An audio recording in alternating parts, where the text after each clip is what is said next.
नमस्कार दोस्तों, आयुर्वेदो अमृता नाम के YouTube चैनल में मैं डॉक्टर विशाल शिवरे आप लोगों का सहृदय से स्वागत करता हूँ। आज मैं आपको शाकर कल्पना के विषय में बताऊँगा। शाकर कल्पना का अर्थ होता है शरबत, या हम लोग आज की भाषा में जो उपयोग करते हैं सिरप। ये शाकर कल्पना शरबत जिस तरह से बनाते हैं उसकी विधि अलग है और सिरप बनाने की विधि अलग है। लगभग दोनों विधियों में कुछ समानता है, कुछ विषमताएं भी हैं। सिरप हम मेडिसिन के रूप में यूज़ करते हैं, शरबत हम व्यवहार में हर रोज़ यूज़ करते हैं। और शाकर, आप नींबू पानी बनाया, आपने शक्कर मिलाई, आपने जो एक घोल तैयार किया नॉर्मल शक्कर का, वो भी एक शाकर कल्पना है। शाकर कल्पना के विषय में पहली बात जो उसकी परिभाषाएं आचार्यों ने दी, एक तो द्रव्यगुण विज्ञान में यादव जी ने इसके बारे में बताया, सिद्ध भेषज मणिमाला में इसके बारे में बताया गया। पहले मैं आपको इसके बारे में संक्षिप्त विवेचना करता हूँ, फिर मैं आपको लास्ट में आपको सिरप के विषय में थोड़ी छोटी बातें बता दूंगा। देखिए, शाकर कल्पना का जो संक्षिप्त परिचय ये है कि साधारण भाषा में हम जो जिसे हम जानते हैं उसको शाकर कल्पना कहते हैं, जिसमें गुलाब, वनस्पति, चंदन, केवड़ा आदि सुगंधित द्रव्यों को शाकर कल्पना की जाती है। प्राय कभी अनार का, फालसा का, फलों का, जैसे आम वगैरह, जिसका भी आप शरबत बनाए जाते हैं। तो एक जनरल एक परिभाषा हो गई, परिचय इसका हुआ।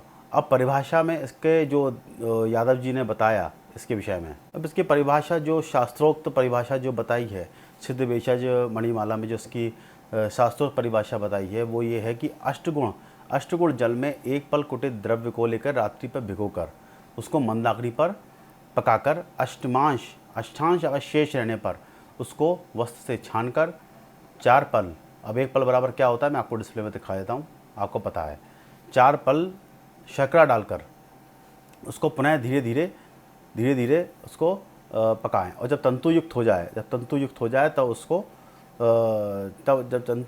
तब उसको जब उसकी चाशनी बन जाए, तंतु होने पर चाशनी बन जाए, चाशनी बनने पर यही शरबत कल्पना कहलाती है। इसके लिए आचार्यों ने एक श्लोक भी दिया। श्लोक में कहा उन्होंने, अभ्य अष्टगुणे निधाय च निशी द्रव्यम पलम कुठितम प्रतमर्धम कृष्णानुनम परिचेद दष्टाशेष नवेत तत्संगाय गाल्य पटय चतुः फलसिताम निक्षिप्याय भूयम पचेद यावंतना भावो अवर्थम तदितम प्राहु बुधा शाक्रम। ये उन्होंने एक सिद्ध भेषज मणिमाला में ये इसके बारे में परिभाषा, जैसे इसमें स्पष्ट है, श्लोक से आपको स्पष्ट होता है कि अभ्या अष्टगुण है, यानी अष्टगुण जब आपने जल लिया तो उसके बाद आपने उसमें कुठित जो द्रव्य हैं, जो निशी द्रव्य में रात में भिगो करके आप ऋषि के पद वहाँ मंद कषानुगम परिपक्षे दष्टा नो शशेद नयेत, तो इसका श्लोक तत्संज्ञा पटय चतु पलम सिताम, यानी 1 पल आपको द्रव्य लेना है। तो इसके पलेन सिताम का मतलब है आपको इतना 1 पल सिता। इस श्लोक से स्पष्ट है कि अभ्या अष्टगुणे निधाय, यानी अष्टगुण आपको जल लेना है, तच्च निशी द्रव्यम पलम, यानी आपको रात्रि पर्यंत 1 पल कुटित द्रव्य लेकर रात्रि पर्यंत उसको आप पर रखेंगे। जब रात्रि पर्यंत भिगो कर रखेंगे, प्रातः उसको मंदाग्नि में पकाएंगे। जब अष्टांश शेष रह जाए, यानी अष्टांश, तो उसमें श्लोक में जो एक वर्ड आया है आपका परिचेष अष्टांशेष नयेत, इसका अर्थ ये है, यानी अष्टांश शेष रहने पर तब आप उसको 4 पल शर्करा डालकर, उन्होंने कहा जो श्लोक में स्पष्ट है, उन्होंने कहा पटह चतु पल सिताम का मतलब होता है शर्करा। तो शर्करा डालकर आप उन्हें धीरे धीरे तंतुयुक्त बना लें। तंतु जब तार उसकी बनने लगे तब उसको चाशनी, यानी चाशनी की जो बनाने की जो प्रक्रिया है सेम वही प्रक्रिया है, तो उसको शाकर या शरबत कल्पना कहते हैं। इसके पश्चात यादव जी ने श्लोक दिया, हिमे फांटे शतकृते व शर्करा द्विगुणा छपेत मंदाग्नो सायतम पुतम पट्टात शाक्रम समतम। इस श्लोक के तहत उन्होंने बताया, इसका हिंदी शाब्दिक अर्थ में आपको बताता हूँ। द्रव्य की शीत कषाय, फांट कषाय आदि में शर्करा को दुगनी मात्रा में बताया कि दुगनी मात्रा में उसमें अपन ने 1 पल लिया, उसमें अपन ने या अपने जितना भी आपने द्रव्य लिया उसकी दुगनी मात्रा में आपने शर्करा तैयार किया। तो आप उसमें फिल्म फांट आदि कल्पनाओं के अंदर भी आप कर सकते हैं। तो ऐसा आचार्य यादव जी ने द्रव्यगुण विज्ञान में अपनी कहा। तो ये एक मेन बात है जो सबसे अच्छा पॉइंट है इसका। तो मंदाकिनी को पकाकर, फिर प्रोसेस वही है, मंदाकिनी को पकाकर आपने चाशनी बनाई, चाशनी को वक्त से छान लिया तो उसको शक्कर कल्पा के दिया। इसके लिए विशेष रूप से एक जगह आचार्यों का विमर्श भी आया है। विमर्श में कहा उन्होंने कि आप जो भी चाशनी बना रहे हैं वो शहद जैसी होनी चाहिए। शहद जैसी होने के बाद मतलब शहद जैसी गाढ़ी होनी चाहिए, ताकि क्योंकि क्या है कि एक सिंपल सा कंसेप्ट आचार्यों ने बताया कि आप जब भी आप जब चाशनी बनाते हैं तो उसकी परीक्षा करने के लिए एक थाली लें, और उस थाली पे अगर उस जो आपने चाशनी बनाई तो बूंद गिराएं। अगर बूंद फैलती नहीं है, शहद जैसी गाढ़ी रहती है, तो वो आपका एक अच्छी मात्रा में आपकी चाशनी बनी है। अगर वो फैल जाए तो यानी जलीयांश की मात्रा ज़्यादा है, जल के क्या गुण होता है फैलना, वो फैलेगा तो आपका वो चाशनी प्रॉपर आपकी अच्छी नहीं बनेगी। जल में, क्योंकि ऑलरेडी इसमें जल है, तो आपका वो चाशनी अच्छे से नहीं बन पाई। शक्कर की मात्रा को जल, क्योंकि अपन को जल की मात्रा उसमें कम करनी है, तभी तो जल में विलय होगा वो। दूसरा, हम जो मार्केट में यूज़ करते हैं आज की डेट में, जो अपने शरबत यूज़ करते हैं, इसमें कई तरह के शरबत रहते हैं। आपका खसखस शरबत भी है, आपका रूह अफ़ज़ा है, आदि बहुत सारे शरबत यूज़ करते हैं। ये भी एक तरीका क्या है कि आपकी शक्कर कल्पना है।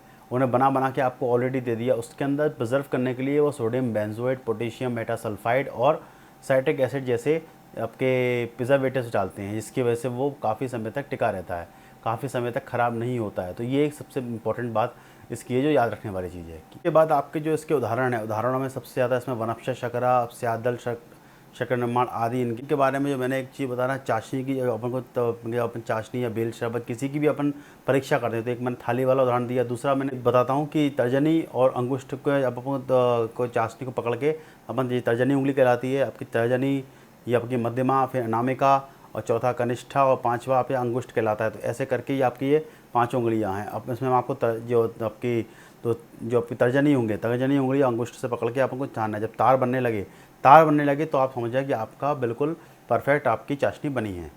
दूसरा आपका स्यादल शक्कर निर्माण आपको डिस्प्ले में दिखा देता हूँ। तो आप इसके अनुसार आप ये कंटेंट लेंगे, श्वेत चंदन, बुरादा, अपना गुलाब जल, केवड़े, अर्क, शर्करा, एला, मधुयष्टि, आपका शीतल मिर्च, आपका गुड़ूची सत्व, वंशलोचन, ताखा, आपका ये तवाखी और अपूर। कितनी मात्रा में लेना है मैं आपको डिस्प्ले पे देख चुकी, आप देखते रहिए किस मात्रा में आपको लेना है, कि 50 है आपका 125 ग्राम गुलाब जल, ये सब लेने के बाद जल इतनी मात्रा में लेना है।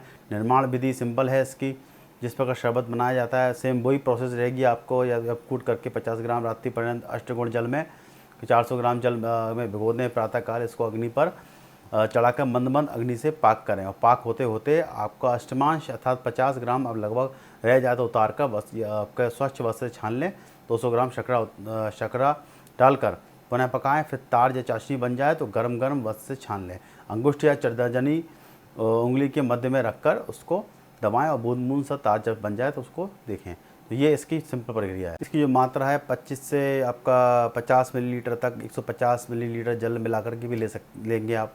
तो इसके जो प्रयोग हैं, आपका पित्त, ज्वर, दाह, मूत्रक्रच, रक्तपित्त, इनमें काम करता है। क्योंकि आपने देखा होगा कभी भी आप एनर्जेटिक हो जाते हैं अगर आप ये शरबत का उपयोग करते हैं, जब बेल शरबत हो, रूह अफ़ज़ा हो, कोई भी शरबत हो, आप अगर शरबत का यूज़ करते हैं तो आप एनर्जेटिक हो जाते हैं। तो ये मेन इसका जो मेन उद्देश्य है वो यही है। तो मूत्रक्रच, रक्तपित्त, श्रम, पित्तज आदियों को ये दूर करता है।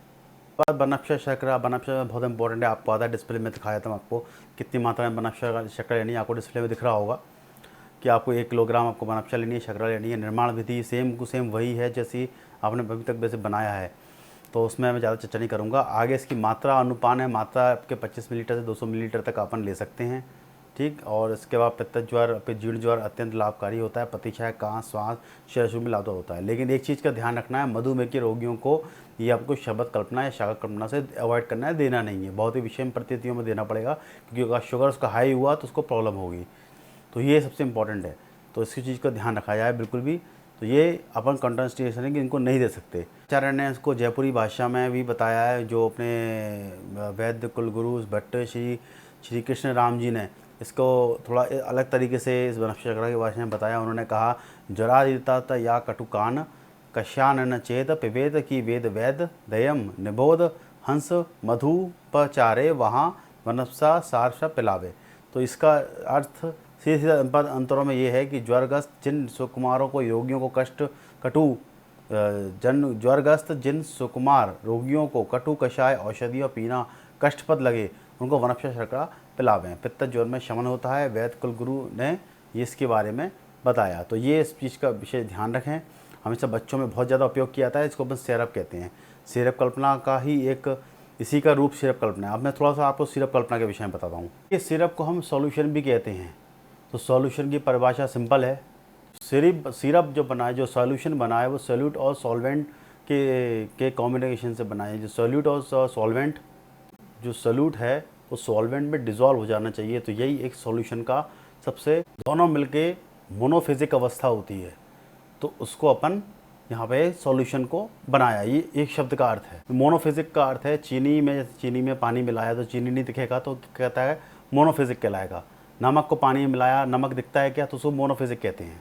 अगर नमक और चीनी की जगह बालू डाल दें तो बालू की जगह बालू दिखेगा, तो उसको क्या कहेंगे, बायोफिजिक। तो ये एक जनरल कंसेप्ट है। जब हमारा सॉल्यूट कोई ड्रग पार्टिकल हो और सॉल्वेंट हमारा वाटर हो, तो दोनों को मिलाकर बनता है सिरप। आप डिस्प्ले में देख सकते हैं मैंने किस तरह से चार्ट बनाया हुआ है। यानी ये ड्रग वाटर में डिज़ोल्व हो जाए तो वो बनता है आपका सिरप। सिरप को भी हम 3 भागों में बांटते हैं। पहला सिंपल सिरप, दूसरा फ्लेवर्ड सिरप और तीसरा होता है मेडिकेटेड सिरप। अगर हम ड्रग को पानी में डिज़ोल्व करेंगे तो उससे बनेगा सिंपल सिरप। ये सिंपल सिरप की परिभाषा है। नमक पानी घर में घोल के आपने पी लिया या शक्कर पानी बनाया आपने तो पी लिया, तो क्या कहलाएगा, सिंपल सिरप कहलाएगा। हमारा सॉल्वेंट जैसे वाटर में, अगर अपन वाटर की जो है आपका फ्लेवर्ड है, जैसे कि आप रूह अफ़ज़ा लें, वो फ्लेवर्ड है, इसमें कलर है, आपका कलर है, या फिर जैसा भी आपका फ्लेवर बना हुआ है कि बनाना फ्लेवर है, जो भी आप रूह अफ़ज़ा लेते हैं, उसमें आपने ड्रग कोई भी पार्टिकल डाला उस वाटर में, यानी उस वाटर में ड्रग घोल देंगे, तब वह जाकर के फ्लेवर्ड सिरप कहलाएगा। तो ये फ्लेवर्ड सिरप का जो आपको चार्ट पे दिख रहा है, ये इसका कंसेप्ट है। सॉल्वेंट में ही कलर है, पार्टिकल है, क्या है, तो उस पर डिपेंड करता है। तो ये फ्लेवर्ड सिरप कहलाएगा। तीसरी चीज़ मेडिकेटेड सिरप, जो सबसे इंपॉर्टेंट है, जिसके बारे में हम सब बहुत देर से चर्चा कर रहे हैं। तो मेडिकेटेड सिरप में क्या किया, अगर आप जो पानी है, जैसे आप पानी के अंदर आप और मेडिकेटेड है, सॉल्वेंट ले रहे हैं, नहीं पानी ले रहे हैं, उसमें पहले से कोई मेडिकेटेड पार्ट मिले हों, तो उसमें अपन जो सिरप बना रहे हैं, वो जो सिरप बना रहे हैं वह मेडिकेटेड सिरप कहलाता है। जैसे कि आप पानी और आपने पानी लिया या चीनी लिया और मिलाकर उसमें ऊपर से अदरक डाल दिया, तो क्या हो गया, मेडिकेटेड सिरप हो गया। अभी जो आपके सिरप बनाने की विधि है वो सिंपल है कि आपके जो ड्रग है वो पानी में घुलने वाला है कि बेंजीन में घुलने वाला है, किस तरह का है, तो उस पर डिपेंड करता है। तो उसी सब में बनाता है। कई वीडियोस हैं इस पे यूट्यूब पे, आप देख सकते हैं बहुत सारी, आप किस तरह से बनाए जाते हैं। नेचर का आपका ड्रग रहेगा उसी के अनुसार आप सॉल्वेंट भी उसी नेचर का ही आप लेंगे। तो ये एक सिंपल जो सिरप बनाने की जो फैक्ट्रीज़ में सिरप बनते हैं वो उसी बेस पे बनते हैं। इसको बनाने की विधि सेम टू सेम जो मैंने आपको बताई वही है कि आप उसमें ड्रग का वेट लेंगे, फिर उसके बाद प्रॉपर उसको मिक्सिंग करेंगे, फिर न्यू ड्रग ऐड करेंगे। तो वही चीज़ इसके अंदर जो बेस है आपका शकरा, वो आप लेंगे। तो ये इसका बेस हो गया। अब इसमें एडजुवेंट डालेंगे। एडजुवेंट क्या चीज़ है ये बताता हूँ आपको। एडजुवेंट में क्या अब 3 तरह से बनता है, वो कैसे अच्छा बना सकते हैं उसके विषय में बताया जाता है। स्वीटनिंग एजेंट डालेंगे अपन, जिसमें अपन या शुगर या सैक्रिन, जिससे अपना सिरप जो है मीठा हो जाए। तो एक तो ये मेन चीज़ है। बात कलरिंग एजेंट डालते हैं, इसमें कलर उसका अपन डिसाइड जो भी कलर है आपको, लाल पीला नीला जैसा आपको कलर बनाना है सिरप का, वो कलरिंग एजेंट कहलाता है। फिर उसके बाद आप फ्लेवरिंग एजेंट डालते हैं, इसके अंदर बनाना फ्लेवर हुआ, आम फ्लेवर हुआ, जो भी आप बनाना चाहते हैं। और चौथा डालते हैं आपका स्टेबलाइजर। स्टेबलाइजर क्या चीज़ है, आप कि उसका पीएच मेंटेन करने के लिए सिरप बनाया जाता है, तो स्टेबलाइजर कहते हैं। डालने के बाद फिर से इसको मिक्सिंग किया जाता है। फिर उसको आपका फ़िल्टर पेपर से उसको छानेंगे अच्छे से। तो उसके बाद फिल्ट्रेशन जो कहलाता है, उसके बाद आप उसको निकालने के बाद फिर अपन को ईयर टाइट करके उसको अपन शीशी में इकट्ठा करके उसको रख लेंगे। एडवांटेज डिसएडवांटेज की बात करें तो पहला एडवांटेज का स्वेलिंग कहलाएगा। सोइलोइंग का यानी ये है कि तुरंत आप उसको, कोई भी हो, चाहे बच्चा हो बूढ़ा हो, कोई भी उसको तुरंत ले सकता है। टैबलेट क्या है कि आसानी से खाने में प्रॉब्लम होती है कई लोगों को, तो सिरप के माध्यम से लेता है। तो क्या एब्जॉर्प्शन प्रॉपर हो पाता है उसका, क्योंकि एब्जॉर्प्शन को कि अपन टैबलेट लेंगे तो जल्दी आगे अपने बॉडी में घुलेगी, रक्त में घुलेगी। लेकिन सिरप में ऐसा नहीं है, सिरप तुरंत जाएगा और तुरंत अपना काम एक्शन शुरू कर देगा। यानी उसका एब्जॉर्प्शन रेट बहुत स्ट्रॉन्ग रहेगा। मेडिसिन बहुत कड़वी रहती हैं, कई बार बच्चा चूर्ण नहीं ले पाता या फिर टैबलेट नहीं खा पाता, तो अपन सिरप के थ्रू उसको देते हैं। तो सिरप से क्या है कि बच्चा होकर ले लेता है। अब इसके डिसएडवांटेज की बात करें, डिसएडवांटेज ये है कि एक तो इसका जो डोज़ रहता है कि डोज़ जो है प्रॉपर नहीं रहता। अपना टैबलेट में डोज़ प्रॉपर रहता है, इसमें डोज 300 मिलीग्राम है, तो उसमें 300 मिलीग्राम टैबलेट उसमें जो देखिए पहला सॉल्टल का मतलब होता है कि क्या होता है कि उसमें एक्सपायरी डेट लिखी रहती है आपके सिरप में। आपने खोला तो उनके आपको उसको 1 महीने में ख़त्म करना है। अगर बहुत समय तक रहेगा तो उसमें फंगस लग जाएगा, ये वायु के संपर्क में ख़राब हो जाएगा। टैबलेट के संग ऐसा नहीं है। टैबलेट के संग क्या होता है, एक बार आपने टैबलेट खाई और बहुत समय तक रखा रहा तो उससे फ़र्क नहीं पड़ने वाला, उसको आप उसके बाद में भी यूज़ कर सकते हैं। पर चूर्ण और ये सिरप के संग थोड़ी सी ये समस्या है कि अब फंगस लगा या थोड़ी नमी और ज़्यादा नमी आई तो वो ख़राब हो जाएगा। तो ये एक बहुत बड़ी बात है। स्टोरेज का प्रॉब्लम आता है, कई बार क्या होता है कि अपन कांच की चीज़ में रखा है, कांच की चीज़ फूट गई या कुछ ऐसी चीज़ गिर गई टैबलेट में कि ऐसी चीज़ नहीं है। तो ये 2-4 चीज़ें मैंने आपको बताई और इसके साथ ही आपका ये सिरप कल्पना लगभग मैंने पूरा फिनिश कर दिया।